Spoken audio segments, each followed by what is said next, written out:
I finally came home after 3 tours. My wife texted, "Don't bother coming back. The locks are changed. The kids don't want you. It's over." I answered with 2 words, "As you wish."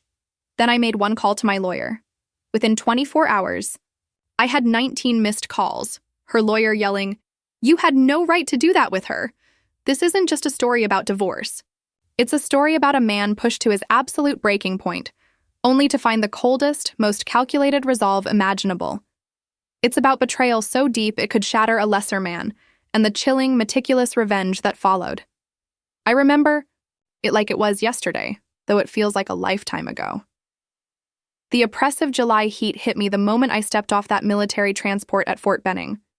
3 grueling tours with the Army Rangers, some of the most hostile places on Earth, and I was finally home. My duffel bag felt light, but the weight of everything I'd seen, everything I'd done over the last 4 years, that was heavy. I finally pulled out my phone, expecting a message from Melanie, my wife of 12 years, confirming she was on her way to pick me up. Instead, my stomach plummeted. One text, just a few words that felt like a punch to the gut. "Don't bother. Coming? The locks are changed. The kids don't want you. It's over." I just stood there, motionless, the Georgia heat of physical presence, as fellow soldiers streamed past, their faces lit up with homecoming joy. That message burned into my retinas. My mind raced. Our last video call just 3 weeks ago had seemed normal. Tense, maybe our conversations had definitely grown strained over my final tour, but nothing to suggest this. My thumbs hovered over the screen, a dozen angry, heartbroken responses flashing through my mind. But I typed just 2 words. "As you wish." Anyone who knew me well, really knew me, would recognize the quiet danger in that phrase. In the Rangers, I was known for calculated precision. When chaos erupted, when other men shouted or panicked, I grew unnervingly calm. "As you wish" was what I said just before executing the most devastating operations with surgical precision. This wasn't chaos. It was cold, deliberate betrayal. And it was now a mission. I made one call. "Leona Fisk speaking." A crisp, professional voice answered. "It's Brody Harlow. I need your services immediately." She thought I wasn't back for another week. "Plans changed," I told her. "Can you meet today?" "Absolutely. My office. 2 hours." I hailed a cab, directing it not to the suburban home where my wife and kids, Trevor, 16, and Amelia, 14, supposedly no longer wanted me, but to the downtown Atlanta office of one of the most feared divorce attorneys in the state. As the cab pulled away, I allowed myself one raw, agonizing moment. I squeezed my eyes shut as the betrayal washed over me, a searing pain. Then, just like I'd done countless times in combat, I compartmentalized. This was now a mission, and Brody Harlow never failed a mission. Leona Fisk's office was all gleaming surfaces and sharp edges. Success and intimidation rolled into one. She matched it perfectly, immaculate in a tailored suit, platinum blonde hair pulled into a severe bun, eyes that calculated your worth the moment you entered. "So," she said, leaning back after I explained the situation, "she waited until you were literally on U.S. soil to tell you not to come home. That's cold, even by my standards." "I need to know what I'm dealing with," I told her, my voice flat, "and then I need options." Leona's smile was all predator. "What exactly did you mean when you texted, 'as you wish'?" "It meant I'm going to respect her wishes to end our marriage," I said, looking her directly in the eye, "but on my terms." "Good," she replied, a genuine spark in her gaze. "The weak ones want to salvage what can't be fixed. You're not here to win her back." "No," I confirmed. "I'm here to win." For the next hour, we constructed the first phase of what Leona called the nuclear option. By the time I left her office, I'd signed paperwork that put in motion a series of financial and legal maneuvers, all set to be executed at precisely 9 a.m. the following morning. After securing a hotel room, I made my second strategic call to my oldest friend, Wyatt Dennison. We'd grown up together in rural Pennsylvania, enlisted together, though Wyatt had left the military 5 years ago. "I need surveillance on my house," I explained, catching him up on the situation. "Need to know who's coming and going." You think there's someone else? Wyatt stated, not asked. I need confirmation and details. I'm on it, he said, his voice grim. And Brody, I'm sorry, brother. By nightfall, my phone began vibrating. Incessantly. Melanie. I let it go to voicemail. Then came the texts. What did you do? Answer your damn phone. You can't just disappear like this. At exactly 10:03 p.m., Wyatt sent a series of photos to my phone. A midnight blue Audi parked in my driveway. A tall man with expensively cut hair exiting the vehicle, enthusiastically greeted by Melanie at the door. The final photo showed them embracing in the doorway, not the tentative greeting of new lovers, but the comfortable intimacy of an established relationship. His name is Preston Hayes, Wyatt's message read. Real estate developer. Been at your house 6 times in the past 2 weeks. Kids seemed familiar with him. I set my phone down carefully. The pieces were falling into place. I slept soundly that night, the deep sleep of a man with clarity of purpose. At 9:01 a.m. the next morning, my phone erupted again. This time it wasn't Melanie calling, but her lawyer, a man named Rutherford, whose voice climbed several octaves. As he ranted, "You have no legal rights to do that with her trust fund. 19 missed calls and you pull this. This is extortion. You can't possibly—" I ended the call and turned to the window, allowing myself a small, cold smile. Phase 1. Complete. My journey from Pennsylvania farm boy to elite Army Ranger was paved with exceptional discipline and a natural tactical brilliance. I was the youngest of 4 brothers, raised by a widowed father, and I learned early that survival required strategy. While my brothers relied on brute strength, I developed patience and precision. I met Melanie Stanford during my first leave after Ranger School. She was attending law school at Georgetown, brilliant, ambitious, from a wealthy New England family. Our attraction was immediate, consuming. Within 6 months, we were married, her family grudgingly accepting the union despite their reservations about her choice of a military man. When Trevor was born, I was stateside, working as a tactical instructor. Those were good years. Melanie built her law career while I moved up the Ranger ranks. But after Amelia's birth, the deployments became longer, more dangerous. Each time, I returned. The distance between us had grown, a chasm slowly widening. During my second tour, Melanie's father died, leaving her a substantial trust fund with Byzantine conditions. One stipulated that her spouse couldn't access it without her express permission. Another specified that if she divorced, the funds would be held in trust until she remarried or turned 55. What Melanie didn't know was that I had spent years studying financial law and structures. It was a hobby, a natural extension, of my tactical mind's obsession with understanding systems. I'd found a loophole in her trust that even her father's expensive lawyers had missed. It involved the temporary reassignment of management rights during periods of docile abandonment by either spouse. By sending that text while I was returning from deployment, she had inadvertently triggered the clause. I hadn't touched a penny of her money, but I'd legally frozen the entire trust, preventing any withdrawals or transfers. Now, as I sat in Leona's office for our follow-up meeting, she slid a folder across her desk. "You were right," she said. "Preston Hayes isn't just your wife's lover. They've known each other since before your marriage. He was her ex-boyfriend from law school." I nodded, unsurprised. The timing, based on credit card records, hotel charges, and restaurant receipts? They reconnected approximately 18 months ago, shortly after you left for your last tour. 18 months. While I was clearing buildings and watching friends die, Melanie was rebuilding her life with someone else, someone who'd been waiting in the wings. "And my children?" I asked, my voice betraying emotion for the first time. Leona's expression softened marginally. "The Preston guy has been playing daddy. Weekend trips, expensive gifts. Your son seems resistant. His social media suggests he's angry at both adults. Your daughter appears more accepting of the situation." I absorbed this, my jaw tightening. "What about the house? Has she taken out any new mortgages or loans?" "No," Leona replied. "But there's something interesting about the property next door to yours. It was purchased by one of Preston Hayes' shell companies 6 months ago. The timing suggests they might be planning to combine the properties." The pieces clicked together in my mind. Not just an affair, A complete replacement. Hayes was literally moving in next door, preparing to absorb not just my family but my physical space as well. They're efficient, I remarked coldly. Most affairs are impulsive. This one was planned. Leona agreed. The good news is they've made mistakes, big ones, she continued. Hayes transferred $200,000 to Melanie 3 months ago, which she used to redecorate your house. That's marital property she altered using funds from her paramour. Also, she's been paying household expenses from your joint account while maintaining this relationship. I nodded. That's good, but not enough.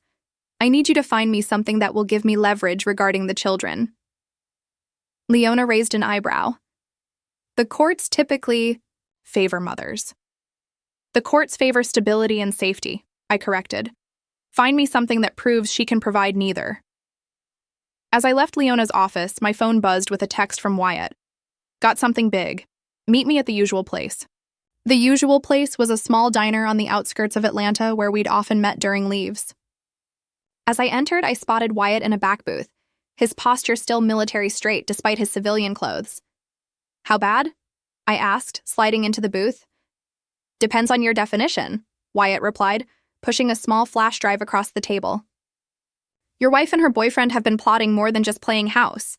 They're planning to relocate to Costa Rica. Property purchases, school inquiries for the kids, everything. When? Next month, right after school starts. The kids? Don't know yet. I pocketed the flash drive. My family wasn't just moving on without me. They were planning to disappear to another country. The coldness inside me crystallized into something harder. I need one more thing, I said. Access to our home. Not to confront them. Just to retrieve something that belongs to me. When? Tonight. They're attending a charity gala downtown. The kids will be at Hayes' lake house with his housekeeper. Wyatt studied my face.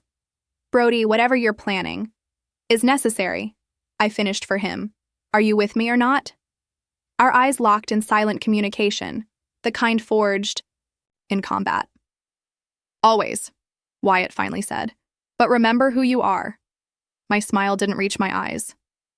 That's exactly what I'm counting on them forgetting.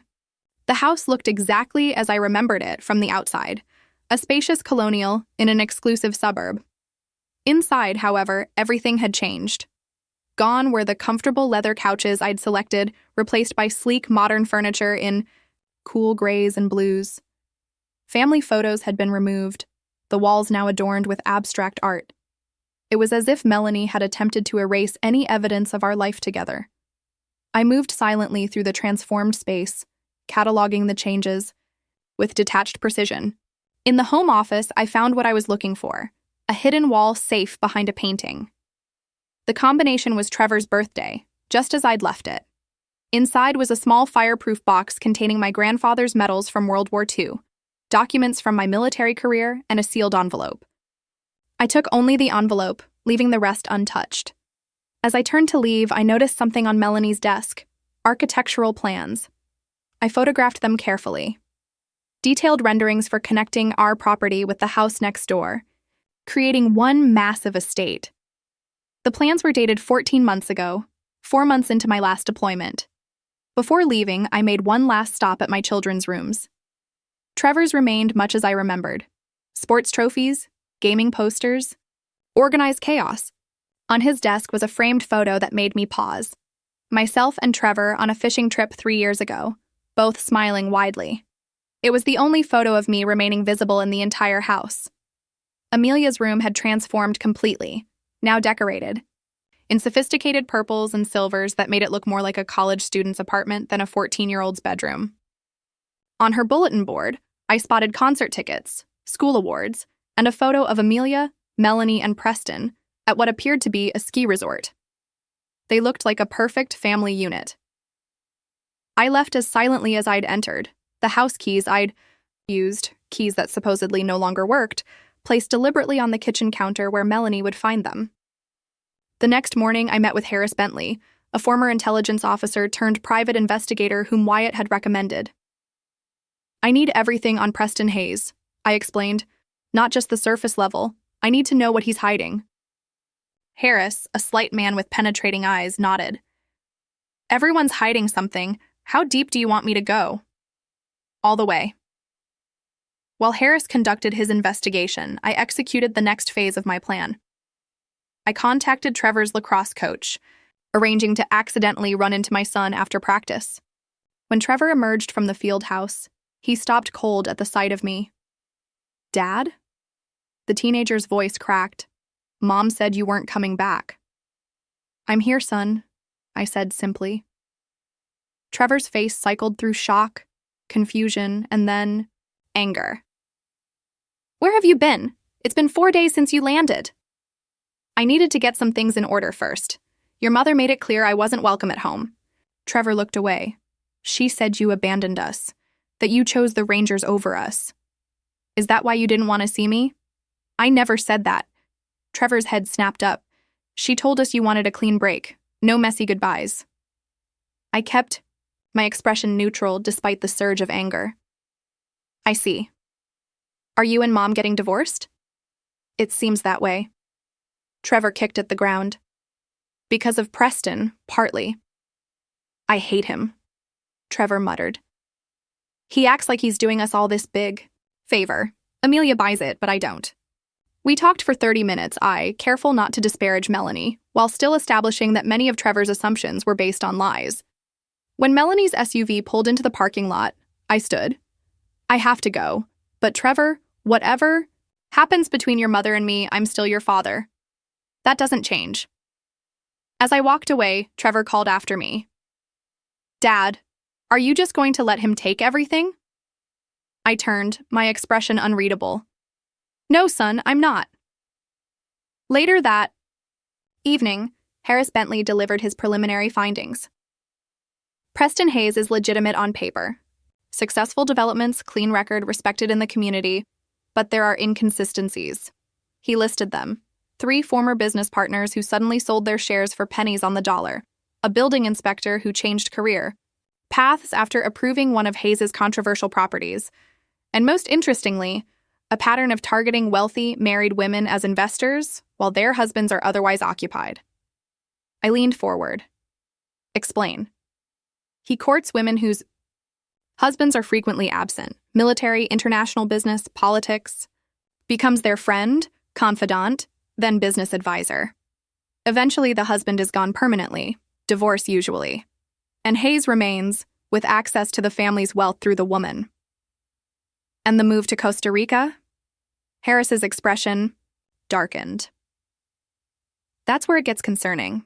Hayes has property there, yes, but he also has connections to less savory enterprises. The area where he's purchased land is known for being a haven for those looking to disappear from financial or legal obligations. He's planning to isolate her, I concluded. Get her away from family, friends, familiar legal systems. Possibly, the timeline is aggressive. Property transfer for your house is already in motion, scheduled to close in 3 weeks. I nodded. That's why she needed the divorce finalized quickly. They're liquidating assets before disappearing. There's one more thing, Harris added. The envelope you retrieved from your safe. What was in it? Insurance, I replied. Something I suspected might be necessary someday. The envelope contained documentation of an agreement I'd made with Melanie's father before his death. A promise that in exchange for me signing a prenuptial agreement limiting my claims to Melanie's family money, the older man would establish a separate trust for my military earnings to protect them in case of divorce. The agreement had been properly notarized but never filed with the main trust documents. This piece of leverage, combined with Harris's findings, gave me what I needed for the next phase. I called Leona. I'm ready to make my move, I said. Set up a meeting with Melanie and her lawyer for tomorrow. They're demanding you unfreeze the trust immediately, Leona warned. Tell them I'm prepared to discuss terms. Conference room, your office, 2 p.m. And if they refuse? They won't, I said confidently. Melanie's got a timeline to keep. The conference room crackled with tension. Melanie sat across from me, her once familiar face now a mask of cold disdain. Beside her, Rutherford, her silver-haired attorney, projected cultivated outrage. Leona, by contrast, appeared relaxed, almost amused. This is harassment and financial abuse, Rutherford began. Your client has maliciously interfered with assets that are explicitly excluded from marital property. Leona smiled. My client has exercised a legitimate legal option triggered by Mrs. Harlow's own actions. Perhaps if she'd waited until he was actually home before changing the locks and barring him from his residence, we wouldn't be having this conversation. Melanie's eyes narrowed. You weren't supposed to be back for another week.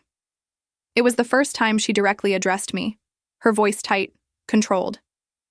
Deployment schedules change, I replied evenly. But your plans were well underway regardless, weren't they? What plans? Rutherford interjected. I slid a folder across the table. Property purchases in Costa Rica, school applications for my children, airline tickets. Color drained from Melanie's face as she flipped through the documents. How did you... You're planning to take my children out of the country without my knowledge or consent, I continued. That's parental kidnapping. It's a vacation property, Melanie snapped, and you've been absent. For most of their lives anyway. Absent serving my country, I corrected. Not absent by choice. You had choices. Melanie's composure cracked. Every re-enlistment was a choice. Every special assignment was a choice. You chose the Rangers over us every single time. And you chose Preston Hayes long before my last deployment, I countered. 14 months ago, to be precise, when you commissioned architectural plans to connect our property with his. Rutherford cleared his throat, looking uncomfortable. Perhaps we should focus on the immediate issue of the trust fund. I'll unfreeze. The trust, I said, on 2 conditions. Melanie's relief was palpable, but short-lived. First, the children stay in Atlanta through the end of the school year, with a standard joint custody arrangement. No international relocations without court approval. Rutherford nodded. That's reasonable. Second, I want the truth from you, Melanie. Not about the affair. About what you told the kids. Melanie's jaw tightened. I don't know what you're talking about. You told them I abandoned them, that I didn't want to see them. I protected them from being hurt, Melanie retorted. What was I supposed to say? Your father might come home in a body bag, but don't worry. You lied to them, I said, quietly. Trevor never said he didn't want to see me. Neither did Amelia. That was your manipulation. The room fell silent. Even Rutherford looked troubled. I want you to correct the record, I continued. Tell them the truth. Then we can discuss unfreezing the trust. And if I refuse, Melanie challenged, I slid another document across the table, the agreement with her father. Then this gets filed with the trust administrators. Your father made certain promises to me that supersede your prenuptial protections. Melanie's face went white as she read the document. Dad would never... Your father respected service and sacrifice, I said. He also recognized that you inherited his ruthless streak. This was his insurance policy against exactly this scenario. After 30 long seconds, Melanie nodded once, sharply. Fine, I'll tell them the truth. But this doesn't change anything, Brody. I'm still divorcing you. I wouldn't have it any other way, I replied coolly. That evening, I received a text from Trevor. Mom told us what really happened.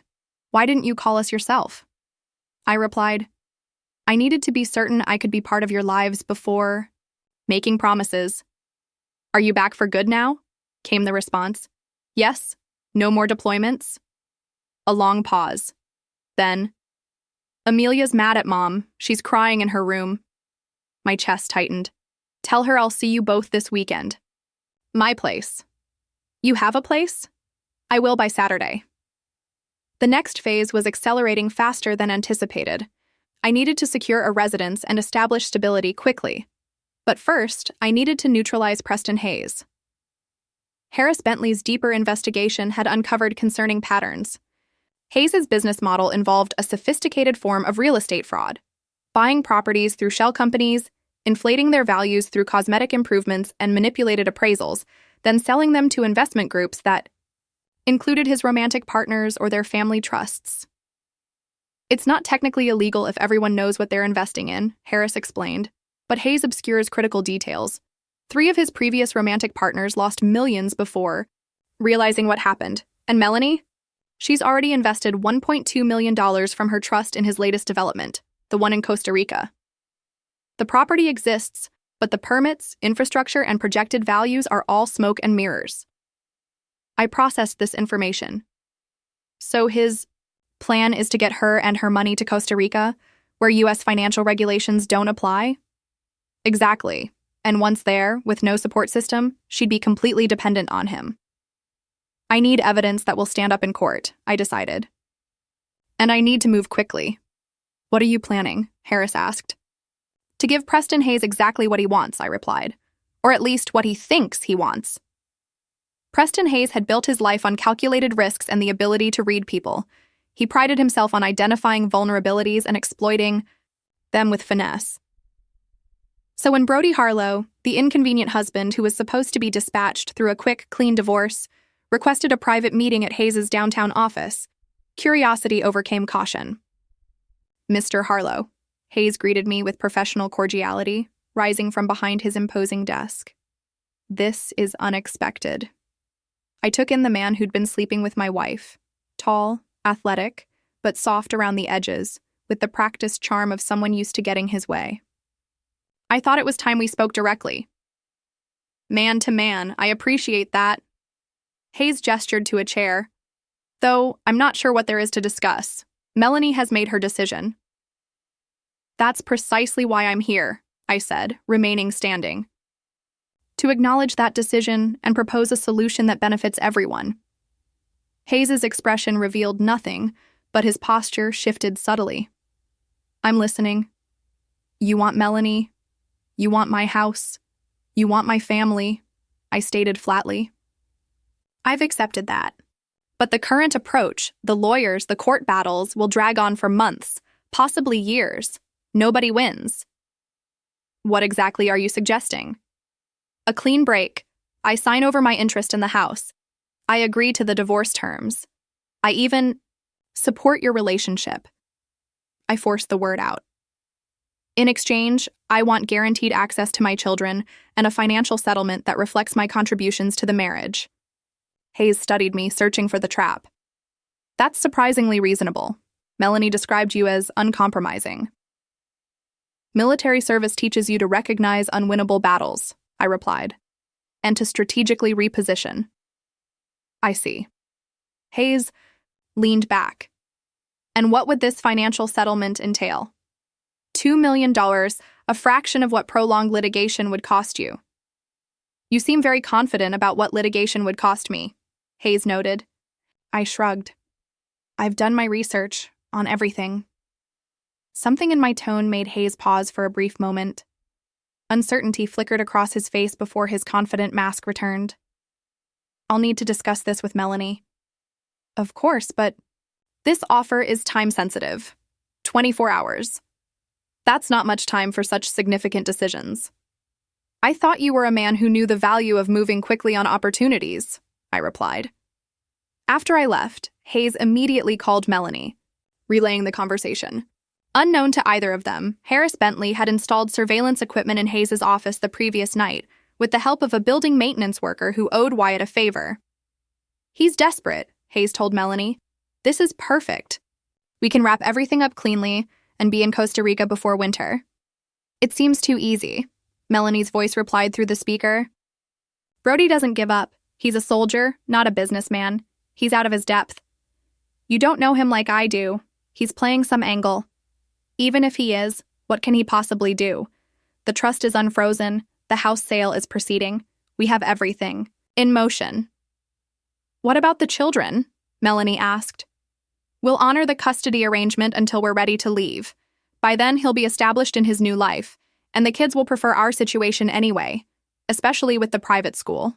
Options in Costa Rica. And if he contests the international move, by then it will be too late. Trust me, Mel. This is what we've been working toward. Everything is falling into place. The recording captured everything. The casual conspiracy to violate custody agreements, the calculated manipulation, the clear intent to defraud through the Costa Rican investment scheme. It was exactly what I needed. The next day, I received a call from Hayes, accepting my terms, with a meeting scheduled to sign paperwork the following morning. That evening, I met with Leona to finalize our countermove. This is thin ice, legally speaking, Leona warned, reviewing the plan. A judge might view the recording as entrapment. The recording is just insurance, I assured her. The financial evidence is what matters. The documented pattern of fraud, the misrepresented investments. We just needed Hayes to confirm his intentions regarding my children. And you're sure you want to warn Melanie after everything she's done? Leona asked. My expression hardened. This isn't about Melanie anymore. It's about protecting my children from both of them. The pieces were set. Phase 3 would begin at 9 a.m. the next day, exactly when Hayes believed he was cementing his victory. That night, I received an unexpected visitor at my hotel room, Amelia. She stood in the hallway, tear-streaked and defiant. "Mom doesn't know I'm here," she blurted out. "Trevor helped me sneak out." I ushered her inside, my heart hammering. "Amelia, you can't just—" "Why didn't you fight for us?" she demanded. "You just disappeared when you got back. You didn't even try to see us." "I was told you didn't want to see me," I said gently. "And you believe that? After everything?" Her voice broke. "I wrote to you every week. I sent emails when you could get them. I waited for you to come home and then—" "Nothing," I knelt before my daughter, seeing for the first time how much she'd grown during my absence. "I'm fighting for you now, I promise you that. Mom's selling our house. We're moving away." "No, you're not," I said firmly. "Not unless you want to." Amelia studied my face. "Preston says you can't stop it. He says you signed papers." "Preston doesn't know what's coming." "What does that mean?" I chose my words carefully. "It means that sometimes people aren't who they pretend to be, and sometimes the truth has to come out before people get hurt." "Are you going to hurt Preston?" Amelia's eyes widened. "Not physically," I assured her. "But yes, I'm going to stop him from taking what's mine, including my family." Amelia nodded slowly. "Good. I hate him. He acts nice when Mom's around, but when she's not, he's different." My blood ran cold. "Different how?" "He talks to us like we're stupid. Tells Trevor he needs to man up and stop missing you. Told me I need to adjust to reality because you never really cared about us anyway." Her voice dropped. "Last week, he grabbed Trevor's arm when Trevor argued with him. Left marks." The cold rage I had been carefully controlling crystallized into something lethal. "When did this happen?" "Thursday. Trevor wouldn't let him in his room and they got into a fight." "Does your mother know?" Amelia shook her head. "Trevor didn't want to tell her. Said it would just make everything worse." I took a deep breath, recalibrating my plans. "I need you to go home now, but tomorrow things are going to change. I promise you that." After safely returning Amelia home with Wyatt's help to ensure she wasn't detected, I made one final call to Leona. "We need to accelerate the timeline," I said, "and add one more component to our strategy." "What's changed?" she asked. "Everything," I replied. Hayes crossed a line he can't uncross.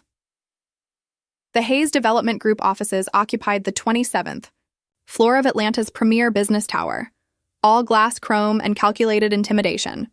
When I arrived for our 9 a.m. meeting, Hayes was waiting with 2 attorneys and a smug smile. "Mr. Harlow," he greeted, extending his hand. "I appreciate your pragmatism in this matter." I ignored the outstretched hand. "Where's Melanie? She should be here." Hayes' smile tightened. "Melanie trusted me to handle the financial aspects. She'll join us for the final signatures." "That won't work," I said calmly. "I need all parties present before we proceed." One of Hayes' attorneys, a nervous-looking younger man, shifted uncomfortably. "Mr. Hayes assured us Mrs. Harlow had approved these terms." "Did she approve them in writing?" I asked. "I have her power of attorney for business matters," Hayes interjected smoothly. "This isn't a business matter," I replied. "It's a divorce. Settlement affecting my children. Either Melanie attends or we reconvene when she's available." Hayes' jaw tightened momentarily before he forced another smile. "Of course. Let me call her." As Hayes stepped away to make the call, The conference room door opened again. Leona entered, followed by a stern-looking man in a conservative suit. "Mr. Harlow, apologies for the delay," Leona said briskly. "Agent Donovan was held up in traffic." "Agent," Hayes snapped, looking up from his phone. "Franklin Donovan, FBI Financial Crimes Division," the man introduced himself, placing his credentials on the table. "I'm here as an observer only, at this point." Hayes' attorneys exchanged alarmed glances. "What is this?" Hayes demanded, returning to the table. "Insurance," I replied. "Is Melanie coming?" "She'll be here in 20 minutes, Hayes said, his confident demeanor now visibly strained. "Perhaps we should delay until—" "Perfect timing," I interrupted. "That gives us just enough time to review some additional documents I've brought." Leona distributed folders to everyone present. "These materials document a pattern of securities fraud, wire fraud, and conspiracy spanning 7 years in 3 states." Hayes laughed, but it sounded hollow. "This is absurd. A transparent attempt at extortion." "No extortion," I said calmly. "Just facts. You've defrauded previous romantic partners through manipulated real estate investments. You're attempting the same with my wife and her trust fund. And most recently, you physically assaulted my 16-year-old son." Hayes' face drained, of color. "That's a lie. I never—" "We have photographs of the bruises," I cut him off, "and witness statements." The conference room door opened again as Melanie arrived, looking confused and increasingly alarmed as she absorbed the scene. "What's happening?" she demanded. "Preston, why is there an FBI agent here?" "Mrs. Harlow," Agent Donovan acknowledged her. "Please join us. We were just discussing your investment in the Costa Rica development." "My investment?" Melanie looked to Hayes. "What investment?" "The $1.2 million transfer you authorized 3 weeks ago," I supplied, "for the Villa Paraíso development." Melanie froze. "That wasn't an investment. That was a property purchase, our retirement home." "There is no retirement home," I said gently. "The development exists only on paper. The property you think you purchased is an undeveloped parcel of land worth less than $100,000. That's not possible." Preston showed me the plans, the photos, renderings. "Stock photos," Leona interjected, sliding additional documents toward Melanie. "Here are the actual property records, permits, or lack thereof, and banking transfers showing where your money actually went." Melanie sank into a chair, staring at the evidence. "Preston, tell me this isn't true." Hayes' mask of confidence cracked completely. "Melanie, this is a misunderstanding. The development is in the early stages." "The development doesn't exist," Agent Donovan stated flatly. "We've been investigating Mr. Hayes for 18 months. Your husband's evidence has simply accelerated our timeline." Melanie's head snapped up. "You knew about this?" she asked me. "I suspected something was wrong when I saw the Costa Rica plans," I replied. "The investigation confirmed it." "So this whole meeting was a trap," Hayes spat. "Your husband set us both up." "No," I corrected. "Just you. Melanie is as much a victim of your fraud as your previous partners were." Hayes' attorneys were already gathering their belongings, mumbling about needing to consult with their firm partners. "And what about Trevor?" Melanie asked, her voice barely audible. "What did you mean about assault?" I slid a photo across the table, Trevor's arm with clear, finger-shaped bruises. "He grabbed him when Trevor refused to let him into his room last Thursday." Melanie stared at the photo, then at Hayes, horror dawning on her face. "You hurt my son?" "He was being disrespectful. I barely grabbed him," Hayes protested. "The slap?" echoed in the conference room as Melanie's palm connected with Hayes' face. "You lying bastard! You promised me you would never—" "Mrs. Harlow," Agent Donovan interjected. "I suggest we continue this discussion at our office. We'll need formal statements from both you and your son." What followed was a blur of activity. Hayes was escorted out by 2 additional FBI agents who had been waiting outside. Melanie, shell-shocked, agreed to cooperate fully with the investigation. When the room finally cleared, only I, Leona, and Melanie remained. "Why?" Melanie asked, looking at me. "After what I did to you, Why would you protect me from him? I didn't do it for you, I replied. I did it for Trevor and Amelia. They've been through enough. Melanie nodded slowly, tears welling. What happens now? Now? I said, standing. You tell the children the complete truth about everything. Then we'll discuss next steps. As I walked out, Leona following, Melanie called after me. Did you ever love me at all? Or was I just part of some mission plan? I paused at the doorway. I loved you enough to let you go when I thought that's what you wanted. And I loved you enough to stop you when I realized you were being manipulated into something dangerous. But not enough to forgive me, Melanie said quietly. No, I agreed. Not enough for that. 3 weeks later, the legal landscape had transformed entirely. Preston Hayes faced multiple federal charges for fraud and financial crimes. His assets were frozen, his reputation shattered. The FBI investigation had expanded to include 6 additional victims across 3 states. Melanie had moved out of Awam, the family home, into a modest apartment. The grand house now sat empty as the legal complexities unraveled. The trust fund had been rescued, most of it at least, through rapid legal intervention. The Costa Rican property scheme had collapsed. Entirely. I, meanwhile, had purchased a comfortable 4-bedroom house 15 minutes from the children's school. I'd accepted a position as a security consultant for a major corporation, providing the stability my family needed while utilizing my military skills. The custody arrangement had been settled without court intervention. The children would split their time equally between both parents, with holidays alternating. Trevor had already claimed the largest bedroom in my new house as mostly mine, while Amelia was still navigating her complicated feelings about both parents. On a crisp fall Saturday, I sat on my back deck watching Trevor practice lacrosse moves in the yard. Amelia was inside, ostensibly reading, but actually monitoring the conversation through the open window, a fact both Trevor and I silently acknowledged. Mom says she's sorry, Trevor said abruptly, pausing with the lacrosse stick. Like 100 times a day. It's getting annoying. She has a lot to be sorry for, I replied carefully. Are you ever going to forgive her? Trevor asked. I considered the question. Forgiveness isn't simple, Trevor. I can work with her as your mother without forgiving what she did to our marriage. That seems harsh, maybe, but some things can't be undone. Trevor twirled the stick thoughtfully. She said she got caught up in Preston's lifestyle, the money, the connections, said she felt important again. And did she feel unimportant with me? I asked, genuinely curious. She said when you were deployed, she felt like she was just waiting all the time, and that scared her. I nodded slowly. It wasn't a justification, but it was an explanation I could understand. Fear made people do desperate things. I'd seen it countless times in combat zones. What about Preston? Trevor asked. Do you feel bad about what happened to him? No, I said honestly. He hurt you. He tried to steal our family. He deserves what's coming. Mom says he might go to prison for a long time. That's the usual consequence for fraud and assault.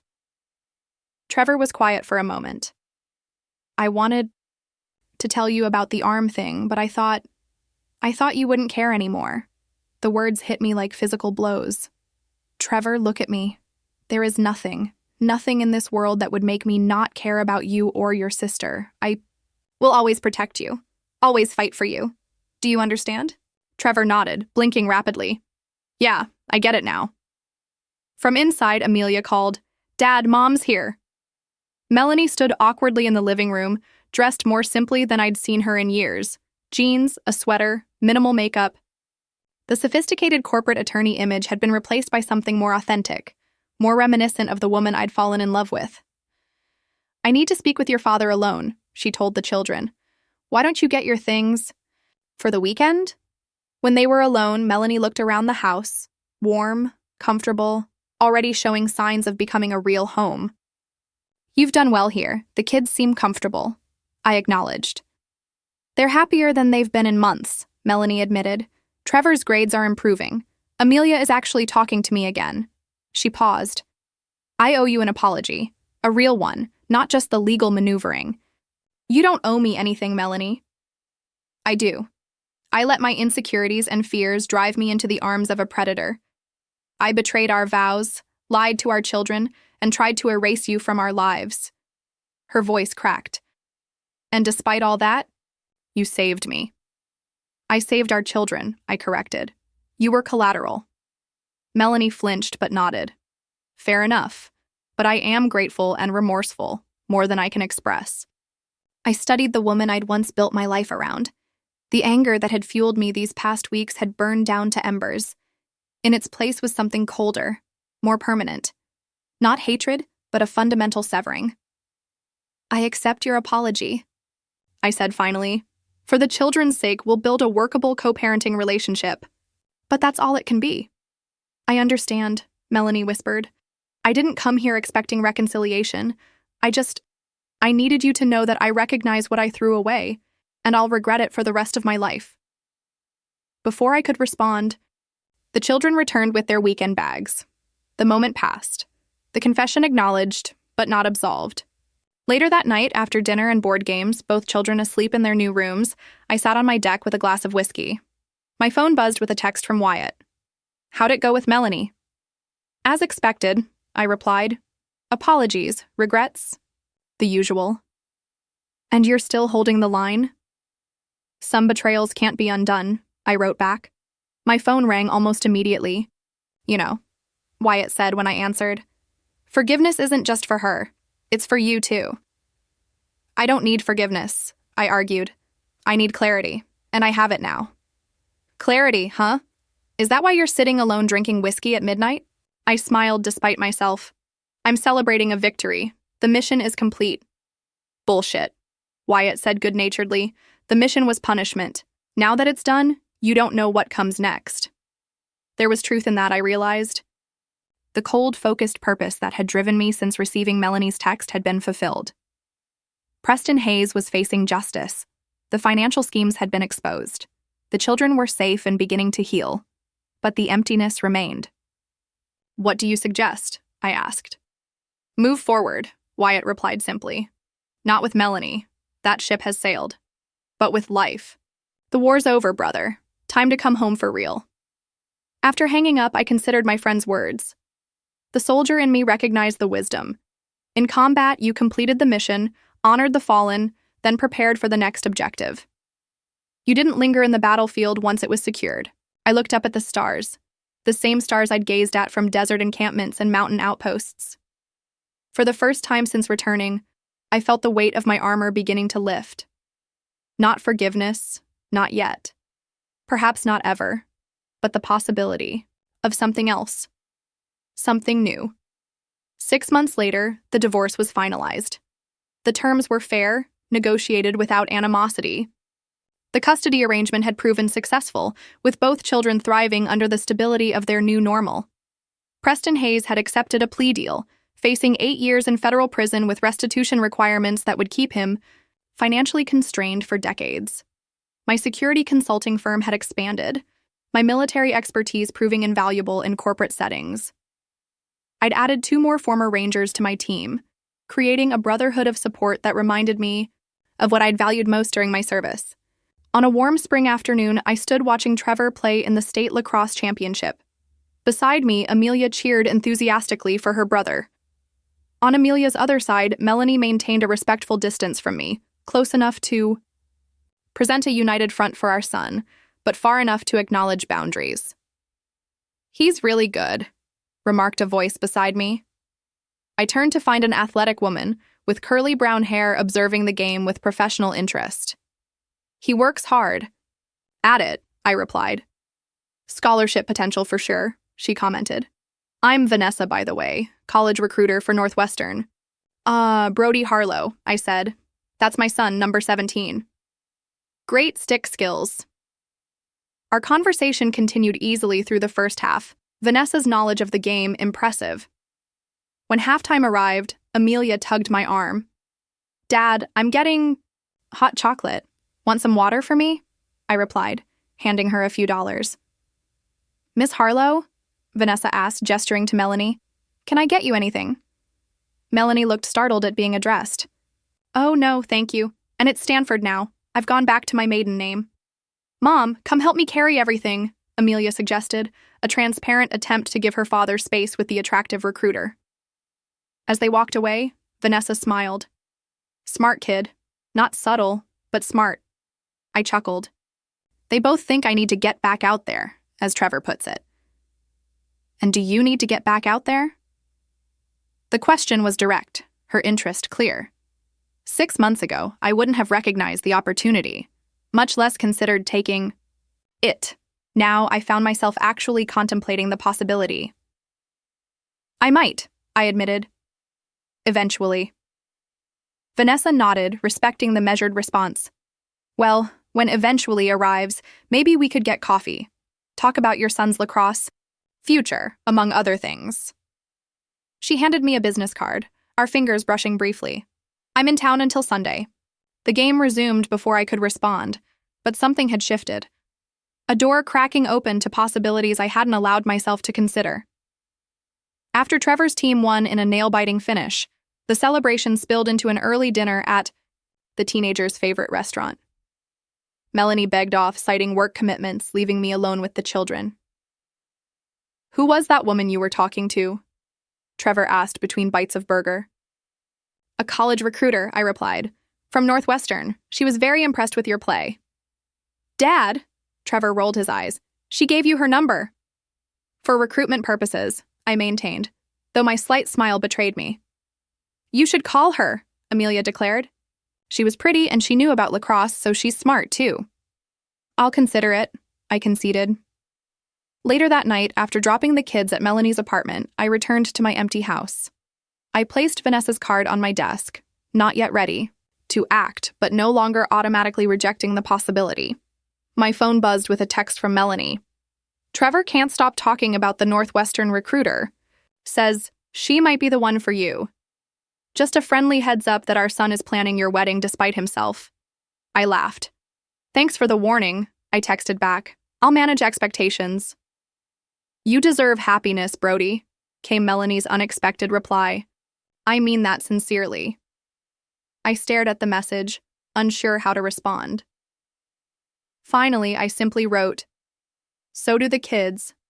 Thank you for today. It wasn't forgiveness. It wasn't reconciliation. But it was acknowledgement that we had moved beyond the battlefield into whatever came next. Separate paths, but linked eternally through the children we both loved. The following morning, I woke early for my weekend run. As I laced my shoes, I glanced at Vanessa's business card, still sitting on my desk. After a moment's consideration, I picked it up and tucked it into my wallet. The war was over. I had protected what mattered most. I had remained true to my principles, never yielding, never forgiving those who had betrayed me, but also not allowing bitterness to consume me. As I stepped outside into the dawn light, I reflected on the text message that had started everything. Don't bother coming. The locks are changed. The kids don't want you. It's over. My reply had been simple. As you wish. Not surrender. Not acquiescence. But the calm declaration of a man who understood that sometimes the most powerful response was to accept the challenge and respond on your own terms. The battle had been fought, decisively won. And now, for the first time in years, Brody Harlow was truly home.